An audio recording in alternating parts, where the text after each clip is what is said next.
Voilà, tout va bien.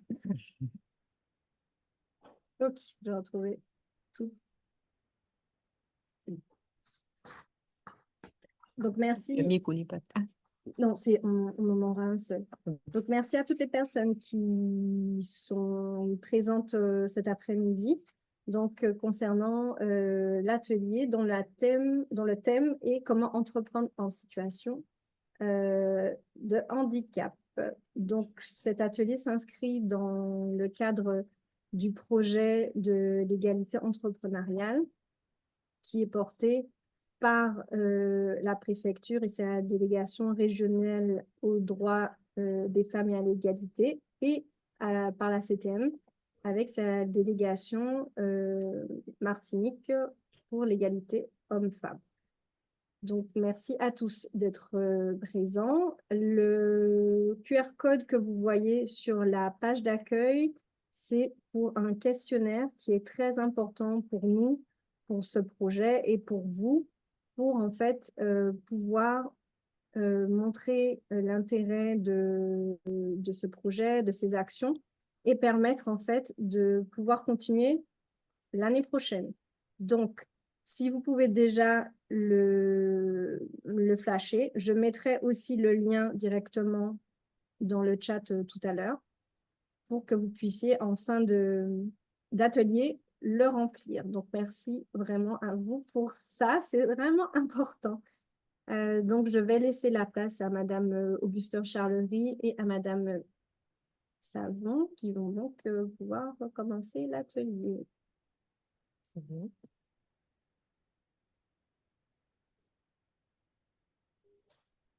Et là, vous pouvez repartager.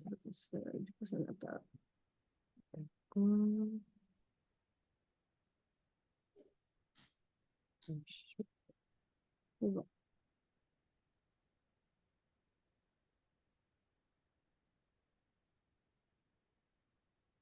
alors, attendez, parce que ça bloque. Ah, voilà. Ok, très bien. Eh bien, bonjour à tous. Bienvenue dans ce dernier atelier de la semaine. Mais ce n'est pas fini. Demain, il y a le village. Donc, bon, ben désolé. Reporté au 16 novembre. Qui est finalement reporté au 16 novembre. Voilà. Donc, voilà, désolé. Donc, aujourd'hui, nous allons voir un peu comment entreprendre en situation de handicap. Donc, on va déjà commencer par nous présenter. Donc, moi, je suis donc, comme on l'a dit, Maxine Auguste Charlery, conseillère en création d'entreprise à BGE Martinique, donc depuis 2015 déjà. Voilà, et puis il y a ma collègue. Bonjour à tous et à toutes, je suis Stécie Savon, chargée d'accompagnement au sein de la CIGE, donc la coopérative d'initiative Jeunes Entrepreneurs depuis un petit peu plus d'un an maintenant. Voilà, donc nous formons ensemble un consortium, nous partageons les mêmes locaux, nous travaillons ensemble sur différents dispositifs. Donc, quand vous venez dans notre structure, vous pouvez être accompagné pour la structuration de votre projet avec la prise en compte du handicap. Vous pouvez aussi suivre la formation ETPE, donc qui signifie entrepreneur de la petite entreprise. C'est une formation qui vous permet d'accéder à une certification. Vous pouvez aussi tester l'activité au sein de la coopérative. Et puis, nous vous accompagnons aussi pour faire vos demandes de financement, donc qu'ils soient de droit commun, donc accessibles à tous, ou spécifiques aux personnes en situation de handicap. Voilà. Alors, avant d'entrer dans le sujet, comment entreprendre lorsque on est en situation de handicap, nous avons pensé qu'il était quand même intéressant de se demander, mais qu'est-ce que entreprendre finalement? Et surtout, qu'est-ce que entreprendre lorsqu'on est en situation de handicap? Alors, il faut savoir que l'entrepreneuriat, à la base, on a une idée, voilà, j'ai un savoir-faire, je crée, je produis, j'ai des années d'expérience et je veux mettre tout cela ben, au profit d'une demande de personnes qui sont à la recherche de ce que je fais. Et ben, je vais transformer cette idée en un projet à réaliser. Donc, en étant en situation de handicap, quand on crée son entreprise, on a la chance, on a l'opportunité de créer une entreprise qui nous ressemble et qui fonctionne selon nos valeurs, nos principes, mais surtout une entreprise qui va nous permettre de travailler et puis de composer avec euh, les contraintes du quotidien, les difficultés qui sont liées à la pathologie. Et donc, ça, ce n'est pas négligeable, surtout qu'aujourd'hui, parfois, ça peut être compliqué de travailler pour quelqu'un qui peut-être ne comprend pas ce que l'on vit, ce que l'on ressent au quotidien. Et donc, quand on crée, c'est beaucoup plus facile pour nous de pouvoir composer avec notre pathologie. Et donc, je dirais qu'entreprendre, c'est aussi pouvoir prendre son temps, surtout lorsqu'on est en situation de handicap, puisque, il nous arrive assez souvent de recevoir les porteurs de projets qui sont pressés. Alors, pressés de gagner leur vie, pressés de se sentir utile, pressés de rompre l'isolement, pressés de commencer de travailler, tout simplement. Et ils n'ont pas toujours cette faculté de prendre le temps, justement, et de ne pas confondre vitesse et précipitation. D'accord? Puisque de base, lorsqu'on crée, lorsqu'on se lance dans l'entrepreneuriat, c'est un processus qui est plus ou moins long, puisqu'il y a différentes étapes à respecter, l'étude de marché, structurer le projet, la recherche de financement. Et en étant en situation de handicap, il y a une donnée en plus à prendre en compte qui est le handicap. Et donc, il faut pouvoir monter le projet, travailler le projet tout en prenant en compte ce facteur-là, puisque certaines pathologies nécessitent parfois des rendez-vous médicaux, des traitements médicamenteux avec des effets secondaires, qui fait que la personne en situation de handicap qui crée peut ne pas être à 100% disponible pour son activité. Et il faut que cette indisponibilité qui est créée de par les besoins de la pathologie, etc., soit compatible avec la rentabilité d'une entreprise. Donc, il faut penser à des solutions, etc. Et c'est la raison pour laquelle il faut faire d'entrée de jeu un diagnostic de l'adéquation personne, projet et handicap. Tout à fait. Donc, vraiment prendre le temps de se poser. C'est vrai que des fois, on pense se connaître. C'est bon, j'ai déjà travaillé, je sais que je sais faire. Mais voilà, l'entrepreneuriat, c'est un nouveau cadre. Ce n'est plus le salariat. Et il faut prendre le temps vraiment d'analyser sa situation. Oui, un problème. On peut Ah oui, demander si les gens ont des questions. oui. Alors, si certaines ou certains d'entre vous ont des questions, vous pouvez soit prendre la parole ou écrire dans le chat. Si vous avez besoin de précision ou d'informations, n'hésitez pas.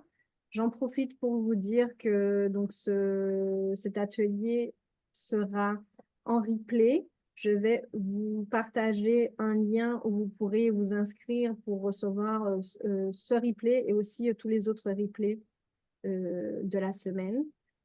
Cet atelier fait 1 heure parce qu'en fait, là, l'objectif, c'est vraiment de pouvoir vous donner des clés, des pistes. Et ensuite, nos intervenants sont disponibles ultérieurement si vous souhaitez en savoir davantage. Donc, on ne pourra pas répondre à toutes les questions aujourd'hui, mais en tout cas, n'hésitez pas à les poser quand même. Voilà. Je ne sais pas s'il y en a. On Pour patiente un l'instant, petit peu. non. Non? Donc, n'hésitez pas si vous en avez. Et puis, vous pouvez les mettre au fil de l'eau. Je regarde le chat, OK. mais c'est bon, on peut continuer. OK. Très bien. Donc, pour identifier ces freins, d'ailleurs, pour pouvoir mieux trouver des solutions, il faut être conscient et bien identifier quel est le problème pour trouver la solution adaptée. Donc, pour identifier ces freins, vous pouvez solliciter une prestation d'appui spécifique Donc, selon le handicap, il y a des prestations voilà, spécifiques. Il y a des prestataires que la GFIP a sélectionnés pour réaliser ces prestations. Donc, on peut avoir un PAS moteur, un PAS auditif, visuel, voilà, mental, etc. Tous les types de handicap peuvent être euh, couverts par cette prestation de prestation d'appui spécifique. Donc, pour cela, il faut vous rapprocher de votre conseiller Cap Emploi ou France Travail. Il faut savoir aussi que le Cap Emploi aussi, depuis quelque temps, s'est rapproché de France Travail. Donc, au sein de votre agence France Travail, vous allez trouver un référent Cap Emploi.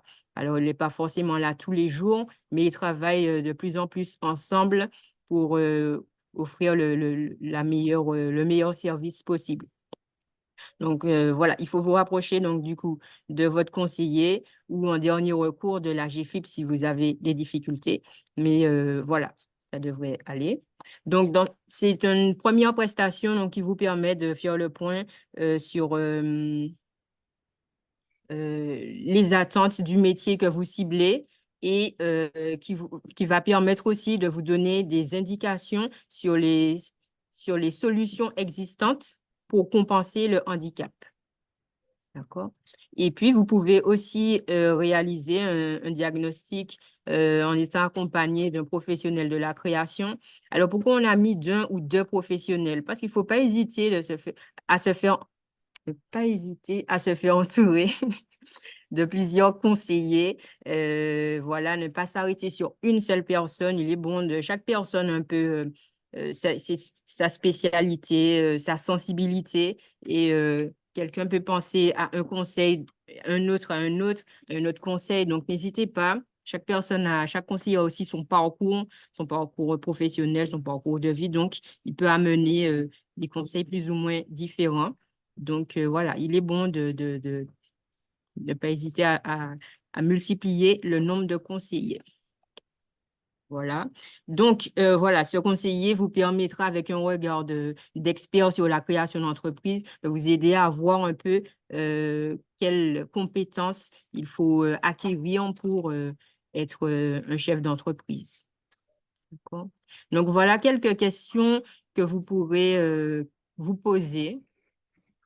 Déjà, où en êtes-vous un peu dans l'intégration, l'acceptation du handicap? Est-ce que vous êtes dans une phase un petit peu de déni? Est-ce que, voilà, pour vous, vous préférez faire comme si, il n'y avait pas de handicap? C'est un peu difficile à accepter, à un petit peu revoir un peu son mode de vie, c'est un petit peu parfois difficile, mais il faut quand même le prendre en compte parce qu'au final, en exerçant l'activité, vous verrez que mais il y a des freins. Donc, il faut absolument le prendre en compte pour mettre les solutions pour que l'activité, justement, soit facilitée, que tout soit plus ou moins fluide. D'accord? Donc, faites le point un petit peu sur vous, soyez honnête avec vous-même. Où est-ce que vous en êtes? Et puis, il est important un petit peu aussi d'évaluer l'impact du handicap, par exemple sur votre gestion du temps, dans la semaine, dans le mois ou dans l'année. Quelle est la fréquence de vos rendez-vous médicaux? Est-ce que vous devez faire des cures? Est-ce que vous devez partir 1 ou 2 mois pour partir en cure dans un autre pays? Parfois sur place, mais des fois c'est dans un autre pays. Est-ce que vous avez besoin de temps de repos régulier au cours de la journée, après 1 heure de travail, par exemple? Est-ce qu'il vous faut absolument un temps de sport? Moi, j'ai accompagné quelqu'un, voilà, il était dialysé. Le matin, il fallait qu'il aille faire son sport pour se sentir bien. Donc, voilà, vous pouvez avoir une hygiène de vie nécessaire pour votre bien-être. Donc, il faut le prendre en compte, justement, parce qu'il faut prendre soin de vous en vrai. Si vous n'êtes plus là, il n'y a plus d'entreprise. Donc, il faut pouvoir prendre soin de votre monture. D'accord. Alors, vous pouvez faire aussi évaluer l'impact du handicap sur vos activités quotidiennes, votre vie quotidienne. Alors, pourquoi on parle du quotidien? Souvent, on a un petit peu de mal à se projeter sur l'activité. On se dit, oui, je saurais faire ça, mais c'est plus facile de se dire, ah oui, c'est vrai, quand je fais la vaisselle, j'ai du mal. euh, Après avoir nettoyé deux, trois fait tout, j'ai voilà, j'ai besoin de prendre une pause. quand je reste allongée trop longtemps devant la télé, j'ai des douleurs. Voilà, quand je conduis, les embouteillages, il faudra éviter. Voilà. Donc, tous ces éléments-là, quand vous vous coiffez, pour la prise de décision, est-ce que vous avez des difficultés aussi? Voilà. Il y a Aude qui n'a pas de question, mais qui a fait un commentaire disant qu'elle est sur le chemin de l'acceptation, que c'est long, que rien n'est impossible et qu'elle commence tout juste à voir les spécialistes pour évaluer le niveau de son handicap. OK, très bien. Donc, c'est une bonne démarche de se faire accompagner dans, dans, dans, dans cette démarche Acceptation. d'acceptation. Voilà. Merci pour cette intervention.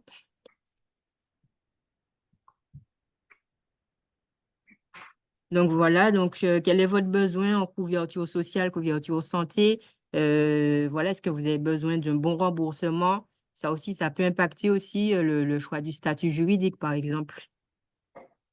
Sur vos finances personnelles, est-ce qu'il y a des investissements en particulier à faire? Est-ce qu'il y a des médicaments qui ne sont pas remboursés? Voilà, quel budget il faut prévoir pour cette partie, pour prendre soin de vous? Voilà. Parce que du coup, ça vous permettra aussi de déterminer le revenu minimal qu'il faudra absolument que vous ayez. D'accord? Parce que oui, il faut que l'activité soit rentable, mais il y a un revenu dont vous avez besoin pour vos dépenses personnelles. Donc, il faut aussi pouvoir estimer quelles sont vos charges dans le quotidien, le loyer, etc., mais aussi pour vous-même, pour la santé.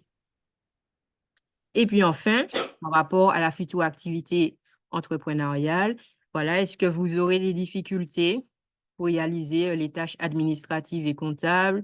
Voilà, quel sera l'impact sur le management d'équipe, sur vos relations avec les partenaires, les fournisseurs? Attendez, parce que je vois plus. Bon, en gros, voilà, quel est l'impact sur l'exercice de l'activité, le cœur de métier même, sur l'aspect social, la négociation, etc. Donc, tout ça, il faut essayer de l'évaluer. Si vous ne savez pas trop, n'hésitez pas à vous rapprocher d'un conseiller, un expert dans la création d'entreprise. Alors, il y a Lucia qui dit qu'elle a fait un parcours Axis. Après le retour à France Travail, sa conseillère lui a dit qu'elle fait la transcription à la BGE et qu'elle attend la prescription. Oui, alors c'est vrai que donc Axis, donc j'imagine que c'était Active Créa. Et oui, donc par la suite, il y a le dispositif dont on va parler tout à l'heure d'accompagnement à la création d'entreprise. Alors, c'est vrai que l'ancien marché était en phase de transition. Il s'est arrêté depuis fin mai. Et c'est que là, d'ici quelques peut-être semaines, début novembre, je dirais, qu'on pourra recommencer à accompagner les personnes. Donc, c'est vrai qu'il y a eu un long moment d'arrêt, mais voilà, ça ne saurait reprendre sous peu. C'est bon. Voilà, donc une fois que vous avez fait le point sur vos freins, sur votre situation, que vous avez fait ce diagnostic, mais il est important de trouver des solutions. Donc, solutions que vous aurez déjà obtenues, notamment grâce à cette prestation d'appui spécifique. Et puis, il faudra aussi chercher des financements pour les acquérir. Donc, là, voici un petit tableau des aides proposées par la GFIP. Donc, sur votre gauche, on retrouve les aides dédiées aux entreprises et puis les aides sur la droite, les aides pour les personnes en situation de handicap. Donc, c'est surtout ces aides qu'on verra. Donc, l'aide à la création d'activités qu'on va détailler tout à l'heure. Mais vous avez aussi des solutions compensatoires. Voilà, compensatoires afin de favoriser l'autonomie de la personne handicapée. Donc, vous pouvez avoir une aide technique en compensation du handicap. Ça peut être un matériel, une table qui s'ajuste en hauteur. Ça peut être une adaptation dans le véhicule. Alors, on ne va pas financer tout le véhicule, mais dans le véhicule, il peut y avoir un équipement particulier qui va favoriser vos déplacements. L'aide à la prothèse auditive, donc pour ceux qui ont une déficience auditive, l'aide à la mobilité, donc ça peut être le déplacement en TPMR. Vous pouvez faire un devis sur une année et demander le financement de ces déplacements. Et puis l'aide humaine aussi, en compensation du handicap. Donc, vous pouvez embaucher quelqu'un au travers de cette aide pour vous aider dans vos démarches. Donc, nous avons eu ce cas-là, notamment, c'était un jeune entrepreneur qui était aveugle. Et donc, du coup, pour ces démarches, tout ce qui est commercial, communication, il avait besoin d'une aide supplémentaire. Donc, il a pu solliciter cette aide. Celle-là, en plus de l'aide technique aussi. Non, l'aide à la mobilité aussi. Donc, vous voyez en même temps que ces aides sont cumulables. Voilà. Donc, maintenant, nous allons vous présenter plus précisément la création d'activités. Alors, je voulais rajouter quand même qu'il y a aussi la possibilité, une fois que l'entreprise est créée, il y a la possibilité qu'un ergonome vienne au sein de votre entreprise afin d'analyser votre situation de travail et de pouvoir proposer des solutions d'adaptation du poste de travail. Et ces solutions, du coup, pourraient être financées par l'aide technique, par exemple. D'accord? Alors, comment entreprendre lorsque l'on est en situation de handicap, on a besoin de financement? Vous avez la possibilité de prétendre au dispositif du PACR. Alors, le PACR, c'est le parcours d'accompagnement à la création et ou reprise d'entreprise. Donc, l'objectif de ce dispositif, qui est financé par la GFIP, c'est de favoriser l'insertion des personnes en situation de handicap par la création d'entreprises qui soient viables et qui prend en compte le handicap par des aménagements et des moyens de compensation. Donc, pour cela, il y a du coup l'association BGE et maintenant qui passera entre les mains de la CIG. Enfin, on travaille toujours en consortium, mais ça sera plutôt la CIG du coup, qui est là pour vous accompagner à monter votre dossier de subvention. Mais ce montage de dossier de subvention, euh, c'est vous permettre de mettre en place un projet qui soit réalisable, qui soit viable pour vous, mais aussi pour l'entreprise ou la société que vous allez créer. Donc, pour cela, les objectifs opérationnels seront la formalisation du projet, donc réaliser une sorte de business plan avec un modèle type de la GFIP, solliciter les aides financières de droit commun et l'aide à la création de la GFIP. Donc, il faut savoir que depuis peu, l'aide est passée à 3 000 euros. Avant, c'était 6 300 euros. Mais il faut savoir que chaque année, en fait, c'est une subvention qui est revalorisée. Le montant est revalorisé. Donc, là, on termine l'année avec 3 000 euros. Mais en 2025, si ça se trouve, ça augmentera, ça reprendra ça repartira peut-être sur des 6 300, sur plus ou peut-être moins.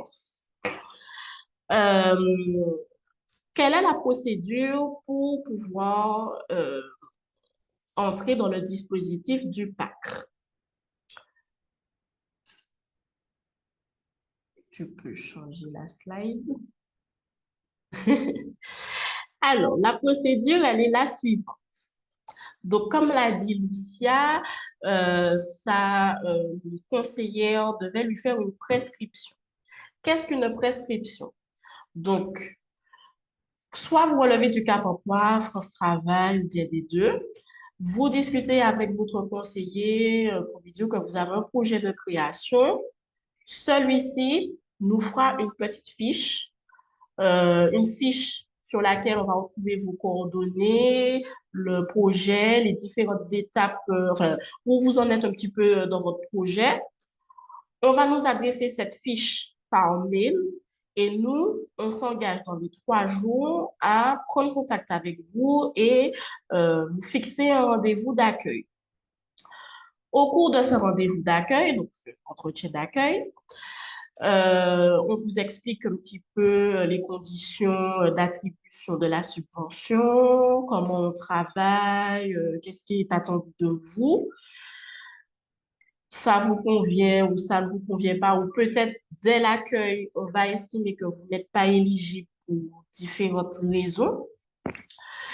Et puis, en fait, si vous êtes éligible, tout est OK.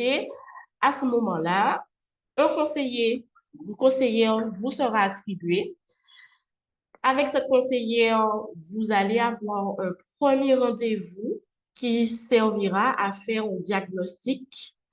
Donc, diagnostic, Madame Auguste Charleville a un petit peu présenté au début. Donc, un petit peu discuter du projet, discuter de vos difficultés, de vos contraintes. Donc, c'est vrai que parfois, alors j'ai déjà eu l'occasion où certaines personnes ont du mal à se livrer, ont du mal à tout dire parce qu'elles pensent que peut-être si elles disent quelque chose, elles vont pas pouvoir bénéficier de la subvention. C'est une erreur. C'est une erreur, pardon, parce que euh, ça nous empêche finalement de vous accompagner avec la réalité de votre pathologie, de vos difficultés. Donc, le conseiller, il faut savoir qu'il est soumis au secret professionnel, donc on ne peut pas dévoiler votre situation. Voilà, il ne faut pas hésiter en fait à dire les choses telles qu'elles sont. Voilà, j'ai des difficultés à faire ça, j'ai 2 jours où je reste couchée, je ne peux rien faire. Enfin, il ne faut avoir aucune honte, il faut dire les choses telles qu'elles sont, puisque nous-mêmes, ça nous permet d'adapter notre accompagnement, ça nous permet de travailler avec vous de la meilleure des façons. Et donc, l'objectif de ce rendez-vous, c'est non seulement d'établir un diagnostic, de discuter du projet, etc. Mais c'est de produire ce qu'on appelle aussi un PAP, un plan d'accompagnement personnalisé. Et ce plan d'accompagnement personnalisé, c'est un peu une feuille de route où on a recensé vos besoins, où vous en êtes sur votre projet et comment nous allons intervenir, qu'est-ce qu'il est conseillé de mettre en place pour vous, etc. Donc, une fois que ce plan d'accompagnement est mis en place, a été établi, vous devez le signer, nous devons le signer et le transmettre à la GFIP. On va dire que c'est une sorte de contrat entre vous, nous, la GFIP, voilà. Et puis, dès lors que ce plan d'accompagnement personnalisé est signé, on va commencer à avoir des séances de travail. Donc, l'accompagnement est prévu sur 6 mois maximum, entre 4 et 6 mois. Mais il est vrai que parfois, il peut y avoir des accompagnements qui durent plus longtemps pour des raisons de santé, hein. Parfois, il y a des personnes qui, l'accompagnement euh, peut tarder parce que, bon, elles ont des rendez-vous médicaux, elles doivent se déplacer hors du département. Enfin, pour X ou Y raison, l'accompagnement peut être amené à dépasser 6 mois. Mais le mieux quand même, c'est de respecter cette limitation de 6 mois. Donc, comme je le disais, avec votre conseiller, vous avez des séances de travail d'1 heure ou bien 2 heures en fonction de ce que vous pouvez supporter, en fonction de comment ça vous avancez aussi. Parce que parfois, il y a des personnes, ça peut être compliqué de se concentrer pendant 1 heure. Donc, elles ont peut-être besoin d'une pause au bout de 30 minutes. Euh, elles peuvent travailler que 1 heure et pas deux. Enfin, on adapte aussi l'accompagnement, les rendez-vous en fonction de vos contraintes, de vos difficultés. On fonctionne aussi beaucoup avec le distanciel pour des personnes qui auraient des difficultés à se déplacer. Lorsqu'on reçoit les porteurs de projets dans nos locaux, eh bien, on prend en compte le handicap, c'est-à-dire, ben, si par exemple la personne elle ne peut pas monter les escaliers, on va la recevoir plutôt en bas. Enfin, on essaie de trouver des aménagements adaptés en fonction de la pathologie de chacun. Et puis, au cours de ces séances de travail, l'objectif, bien évidemment, c'est de travailler sur le projet, de monter le dossier de subvention, de le déposer une fois que c'est structuré, qu'on estime que tout est OK. Donc, l'objectif, c'est d'arriver au dépôt de financement. Mais comme on l'a dit en préambule, c'est vraiment important, en fait, de prendre le temps d'avoir ces rendez-vous, de suivre ces entretiens, d'être régulier, d'être ponctuel, d'être sérieux, parce qu'il nous arrive que parfois, ben, il y ait des porteurs qui ne soient pas, comment dire, qui ne soient pas forcément ponctuels, qui prennent des rendez-vous, mais finalement annulent. Enfin, il y a quand même un certain sérieux à avoir, mais on est conscient qu'il y a le facteur handicap avec des pathologies, etc. Donc, on est quand même conciliant. Et puis, une fois qu'on a déposé le dossier de subvention, on procède à l'immatriculation et entre-temps, dans l'intervalle, vous recevez une demande favorable, défavorable, mais en soi, la majeure partie des cas, c'est favorable. En tout cas, pour l'heure, j'en ai pas encore eu. Je ne sais pas pour Maxime. Mais c'est aussi ça notre travail, et vous aider à faire en sorte que, ben, que vous ayez un avis favorable pour l'obtention de votre subvention.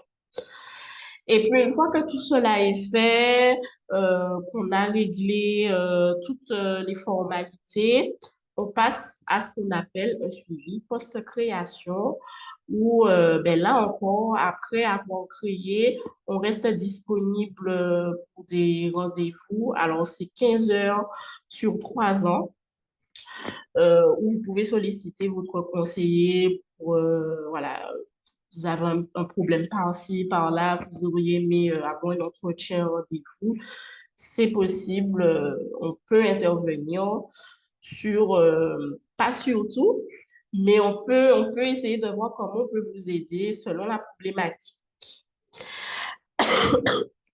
Alors, j'ai parlé d'éligibilité au PAC. On va voir maintenant quels sont les critères d'éligibilité. Alors, si vous avez des questions, n'hésitez surtout pas.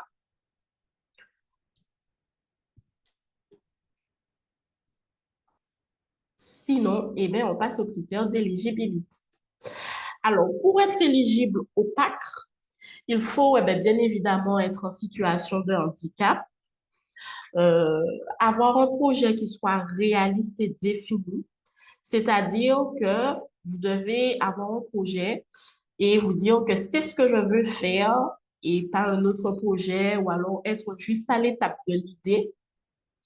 Il faut vraiment que quand vous arrivez dans nos locaux, quand on reçoit la prescription, que le projet soit bien défini, qu'il soit clair dans votre tête, même s'il n'est pas encore bien structuré.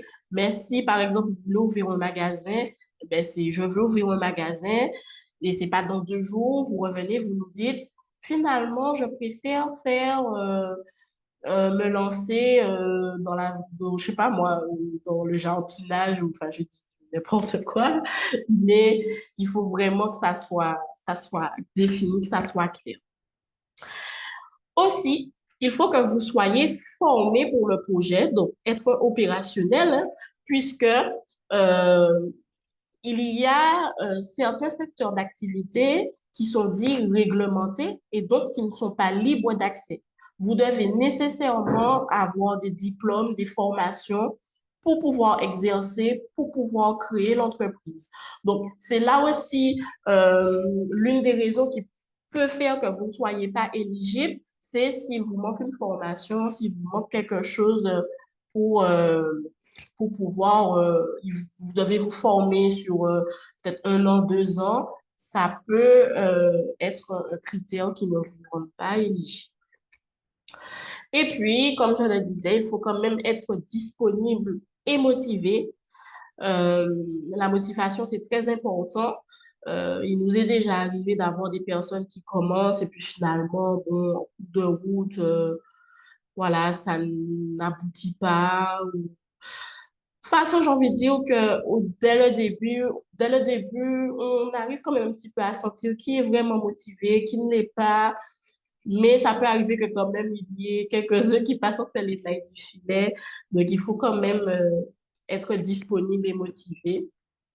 Il faut vouloir en faire son emploi principal, c'est-à-dire que si vous voulez être éligible au PAC, il ne faut pas que la création de votre activité soit complément de revenus. Euh, il faut que ça soit vraiment votre activité principale, ce que vous allez faire au quotidien. Et puis, bien sûr, vouloir créer en Martinique. Voilà. Maintenant, quelles sont les conditions d'attribution du PAC? Est-ce que ça va pour tout le monde? Il y a des questions? Non? Oui? N'hésitez pas. Attends, ça passe pas à la slide suivante. Juste une question, bonjour. Bonsoir. Quelqu'un, par exemple, qui est à la retraite, mais qui voudrait faire du cumul emploi-retraite, est-ce que c'est considéré comme un complément de revenu? Est-ce que la personne peut rentrer dans le dispositif ou pas? S'il vous plaît. Euh, Maxime, tu as la réponse? Alors, par rapport à la retraite, en fait, il faut vraiment que l'objectif soit que ce soit votre emploi principal. Donc, même si c'est la seule activité, on veillera à ce que ce soit rentable et que ça vous permette d'avoir des revenus suffisants pour vivre. Alors, on n'a pas encore eu ce cas-là. C'est ça. Faudrait demander à la GFIP directement et qu'on se renseigne. Je vois pas de frein à part le fait qu'il faut pas, parce qu'on a déjà eu des personnes qui veulent rester, par exemple, au RSA et juste avoir une activité complémentaire, juste faire 200, 300 euros par mois. Et là, non, c'est pas possible. C'est vraiment, il faut que ce soit une activité qui produise des revenus pour vivre au quotidien, ne pas rester dépendant des aides. Voilà. C'est bon, j'ai répondu à la question, je crois. Ok, merci.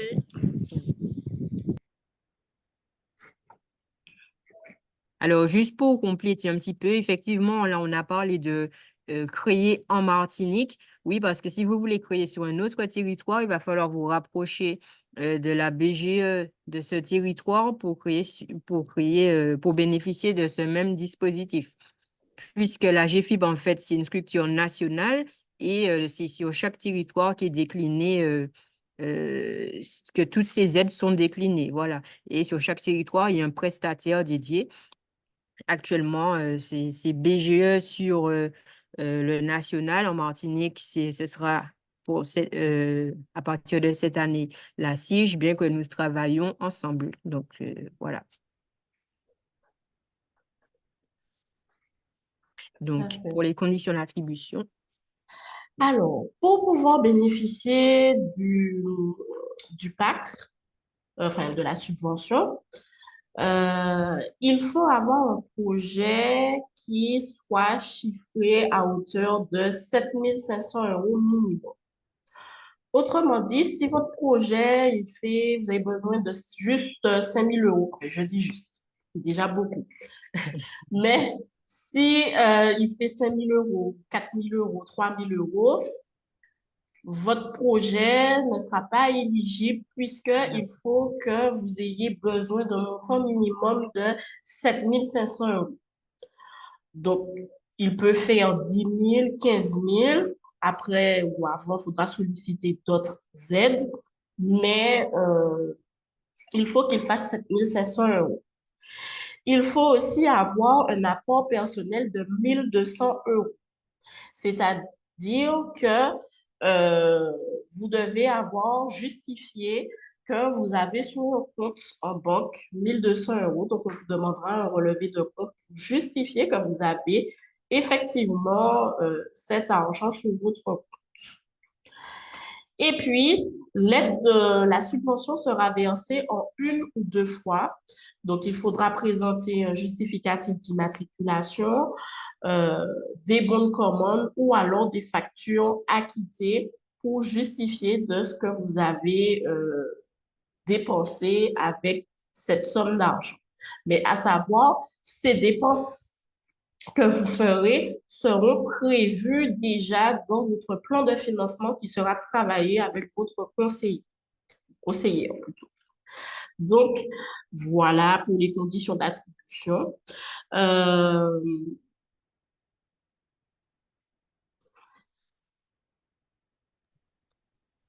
Alors, Donc, Attends. oui. Oui, vas-y. oui, donc on a une question, alors une question de Lucia et une question d'Emmanuel. Donc, la question de Lucia, c'est comment est-ce qu'elle pourrait faire, puisqu'elle a une rente d'invalidité. Elle n'a pas encore l'âge de la retraite et elle ne souhaite pas rester sans rien faire en attendant la retraite. Elle a 61 ans. Voilà, donc en fait, pour cette situation, effectivement, on est reconnu en situation de handicap quand on a la RQTH, mais aussi quand on perçoit la AH ou une rente d'invalidité comme madame. Il y a plusieurs critères pour reconnaître en fait cette situation de handicap. Donc, madame est a priori éligible à ce dispositif. Il n'y a pas de critère d'âge, 61, 70 ans. Il n'y a pas de limite sur ce point.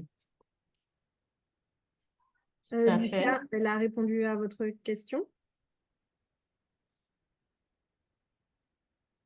A priori, enfin, donc, si vous voulez d'autres précisions. Oui, ça répond à ma question parce que je me posais la question, vu tout ce qui a été dit, la rente, je la perçois tous les mois.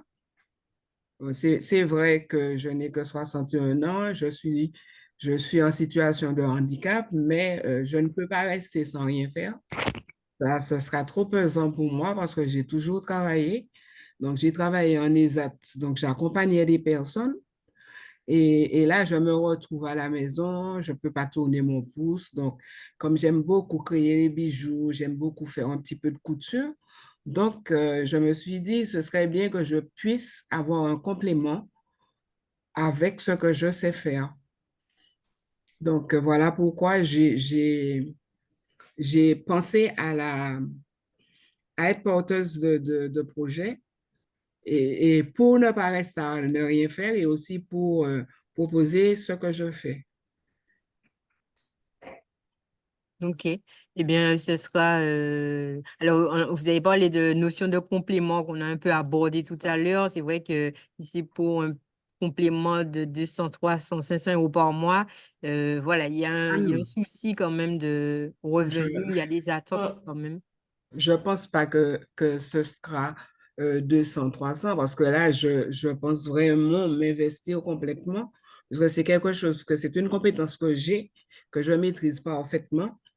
Donc, je ne pense pas le faire pour faire 200 euros, 300 euros. Je pense en vivre à la rigueur que je souhaiterais que ça dépasse ma rente de rentabilité.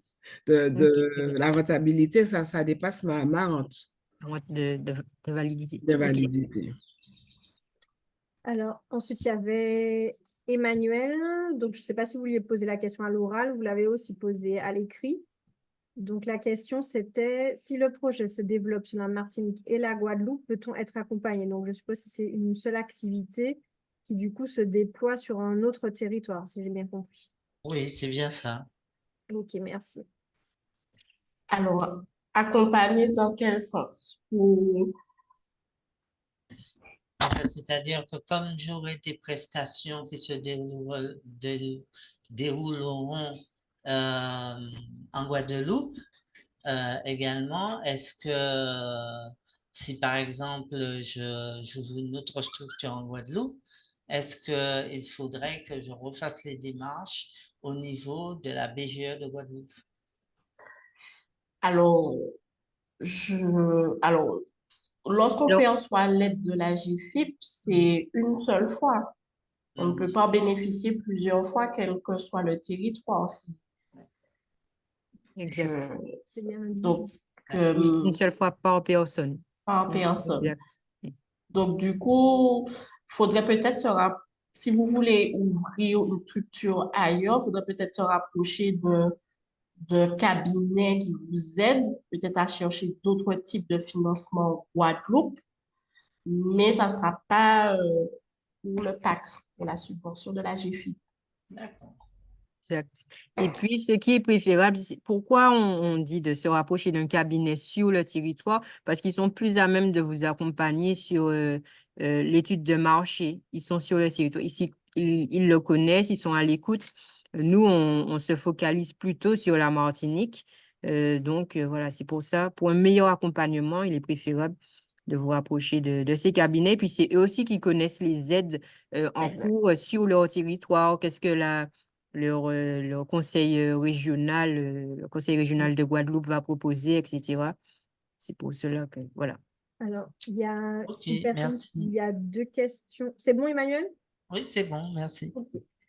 Il y a une personne qui a 2 questions par rapport aux aides financières. Donc, quelle est la limite pour les factures acquittées? Donc, combien de temps avant le versement? Je suppose, combien de temps avant le versement? Combien de temps ça prend, je suppose, j'imagine. Et ensuite, y a-t-il une limite maximum pour le montant du projet? Alors déjà, pour le montant du projet, non, il n'y a pas de limite. Après, c'est un forfait, c'est 3 000 €. Il n'y aura pas plus ni moins, quel que soit le coût du projet. Donc, en fonction de vos besoins, il faudra solliciter d'autres aides de droit commun, d'autres aides existantes. Voilà. Et puis, le délai pour après transmission des factures, quel est le délai pour recevoir l'aide, pour le versement de l'aide? Alors, nous, une fois que les factures ont été transmises à la GFIP, la GFIP les analyse et normalement, sous une semaine, vous recevez sur votre compte les, l'aide.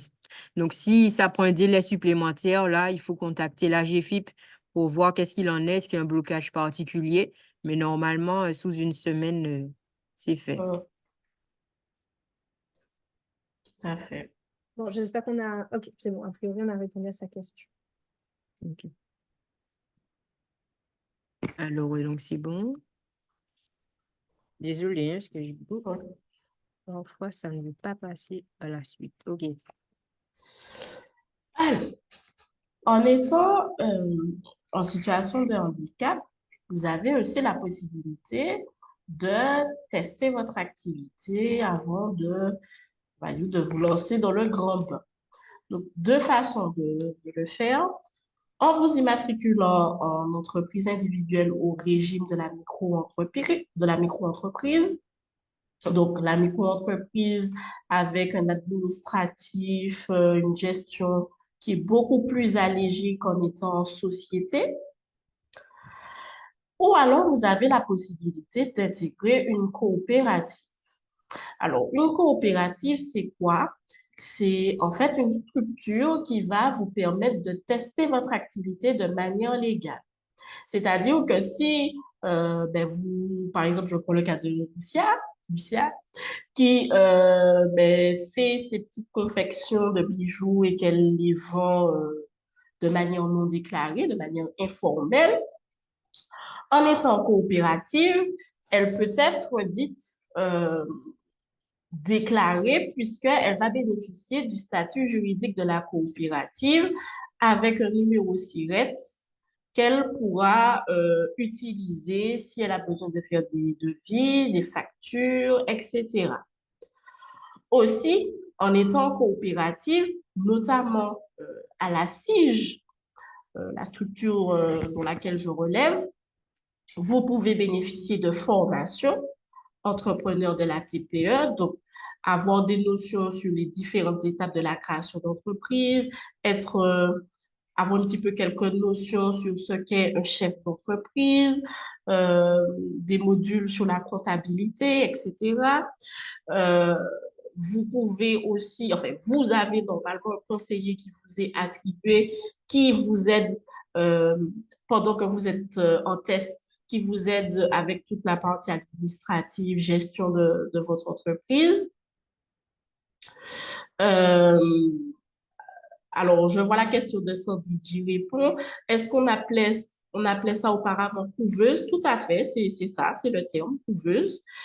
Et ça vous permet aussi, en étant coopérative, de pouvoir capitaliser votre argent puisque vous allez pouvoir, lorsque vous faites des prestations, vous vendez, etc., vous allez pouvoir stocker cet argent sur un compte de la coopérative et vous allez pouvoir bénéficier de cet argent sous forme de note de frais.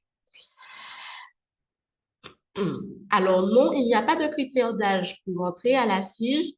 Les seules conditions qui vous ne rendraient pas éligible, c'est être déjà immatriculé en micro-entreprise, être salarié à temps plein et ne pas percevoir de ressources à côté. Voilà. Donc, c'est un petit peu ça les conditions. Pour être en coopérative, c'est vous signez un contrat sur 1 an, mais vous avez l'obligation d'y rester 3 mois minimum. C'est-à-dire qu'au bout de 3 mois, vous pouvez quitter la coopérative. Si vous avez beaucoup facturé, vous avez fait beaucoup de prestations, vous pouvez récupérer votre solde de tout compte. C'est-à-dire que si vous avez capitalisé, vous avez stocké 3 000 euros, 4 000 euros, c'est une somme que vous allez... Alors, on va retirer sur ces 4 000 euros-là les charges sociales que nous payons pour vous, mais c'est de toutes les manières des charges que vous allez payer si vous êtes en micro-entreprise. La différence, c'est que c'est nous qui gérons ça pour vous. Enfin, nous vous accompagnons. L'objectif, c'est de vous accompagner dans tout cela. Et donc voilà, au bout de 3 mois, vous pouvez quitter la coopérative, récupérer l'argent que vous avez capitalisé et réinjecter dans votre projet lorsque vous serez prêt à vous immatriculer, à créer votre société ou autre. Et, du coup, désolée, je suis perturbée par la question. Du coup, ça vous permet du coup de financer votre projet peut-être sans avoir à demander un prêt, aller à Initiative Martinique, à l'Aladi, enfin voilà, ça vous permet d'économiser, de capitaliser votre argent pour le réinjecter dans votre projet. Alors, il y avait une question que j'ai pas le temps de lire. Il y avait une question sur les conditions, mais c'est bon, vous avez répondu. Et quelqu'un qui demande comment est-ce qu'on fait pour trouver une coopérative pour une pâtisserie. Mais je suppose que c'est toute activité sauf réglementée. Tout à fait. Alors, à la CIG, on accueille toutes sortes d'activités. Mais il faut savoir que, alors, on a une coopérative, on est un regroupement de structures BGE et la CIG. Au sein de la CIG, nous sommes nous-mêmes un regroupement de différentes coopératives. Donc, la CIG, Petra Patrimonia pour tout ce qui est les métiers de l'agriculture, bâtiment, le métier de la mer aussi. Et puis, SilverSap pour tout ce qui concerne service à la personne. Mais la coopérative SilverSap n'est pas encore totalement bien lancée. Pour le moment, on n'a que 6. Donc, Christelle, si tu es intéressée par la coopérative ou la pâtisserie, sache que tu peux t'orienter vers la SIG. Voilà. Est-ce qu'il y a d'autres questions? De toute façon, on arrive sur la fin. Oui, alors je peux écrire dans le chat, du coup, mes coordonnées, sauf si Maxime est à la Oui, fin. bien sûr. Oui. Alors, je vous mets dans le chat, du coup, mon adresse mail et mon numéro de téléphone. Alors, de préférence, laissez-moi un message WhatsApp parce que c'est vrai que je peux des fois être difficilement joignable si je suis en atelier ou autre. Donc, je laisse mes coordonnées.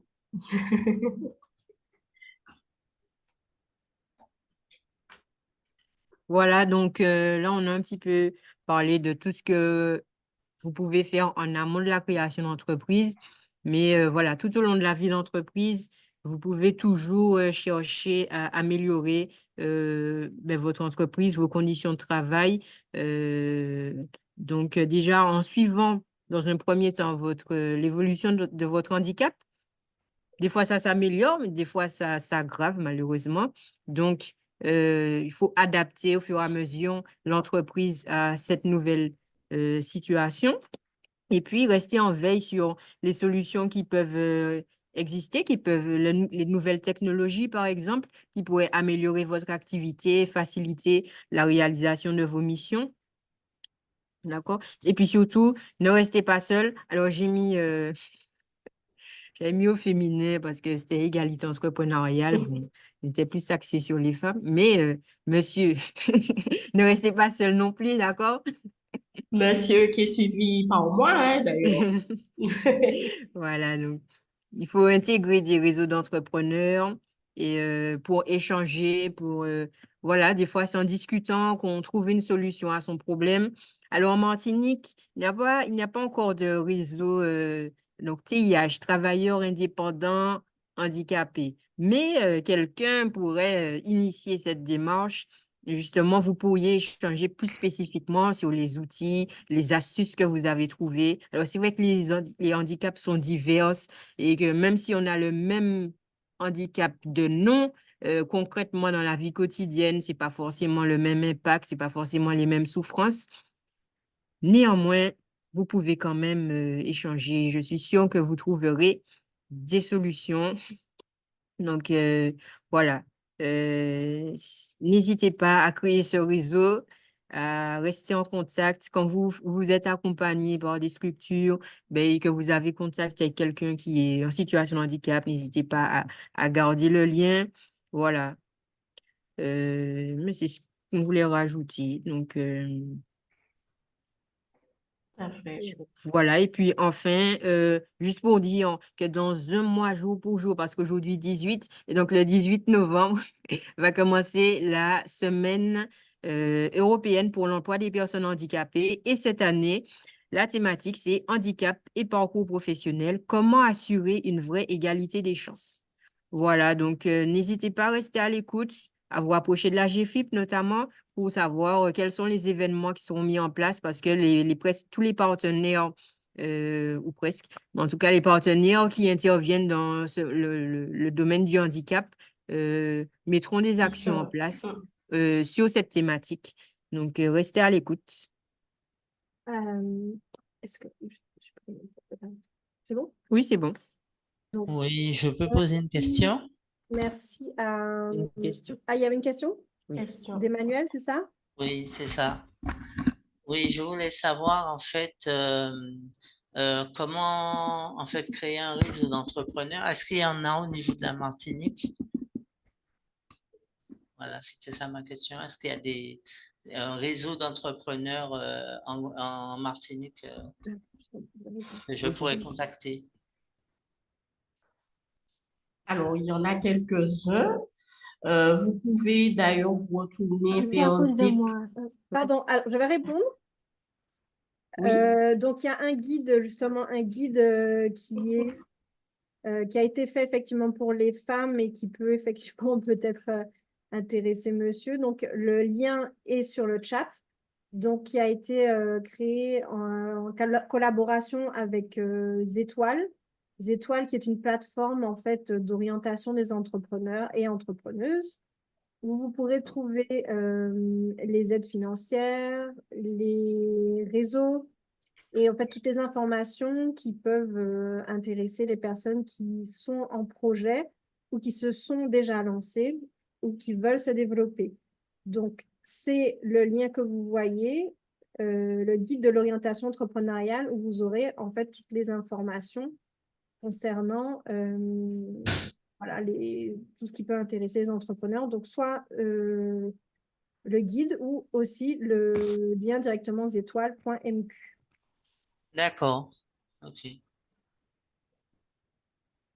Alors, avant de nous quitter, donc merci beaucoup à Madame Auguste Charlery, à Madame Savon pour leur atelier. N'oubliez pas de remplir le questionnaire, je vous le remets. Et je vous mets aussi les coordonnées de Madame Auguste Charlery et de Madame Savon.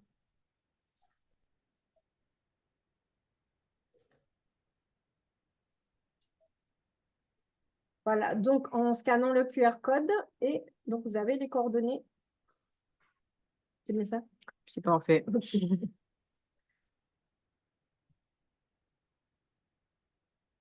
Donc, merci à tous. N'oubliez pas que si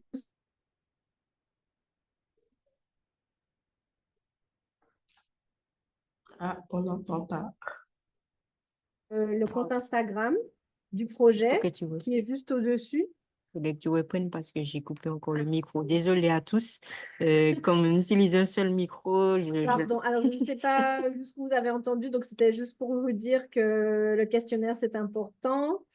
Que si vous souhaitez obtenir les replays de cet atelier et de tous les autres ateliers, vous pouvez vous connecter et vous inscrire à la billetterie que vous pouvez retrouver sur notre compte Instagram, qui est le message, le dernier message sur le chat. Donc, le compte Instagram, vous cliquez dessus.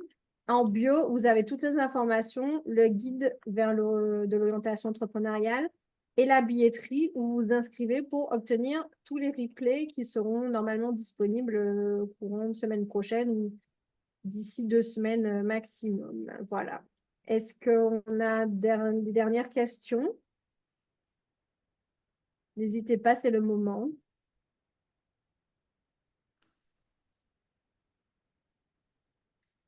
Alors, si personne d'autre a des questions, merci vraiment à tous de votre participation. Merci, mesdames, et puis au plaisir de vous revoir bientôt l'année prochaine grâce aux réponses que vous aurez remplies dans notre questionnaire. Merci à tous. Bon week-end. Au revoir tout le monde. Au revoir. Au revoir. Merci à vous. Merci. Est-ce que c'est possible de laisser le QR code pour qu'on puisse le Ah. scanner, s'il vous plaît?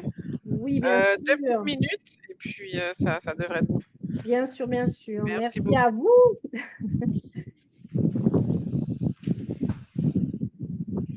Ok, ben merci à tous. À Madame Savon également, à Madame Auguste Charlery. Et puis, ben, je vous dis à bientôt, certainement. À bientôt, peut-être dans nos locaux. À bientôt dans vos locaux. Merci. Allez, au revoir. Au revoir. Au revoir. Au revoir. Merci, au revoir.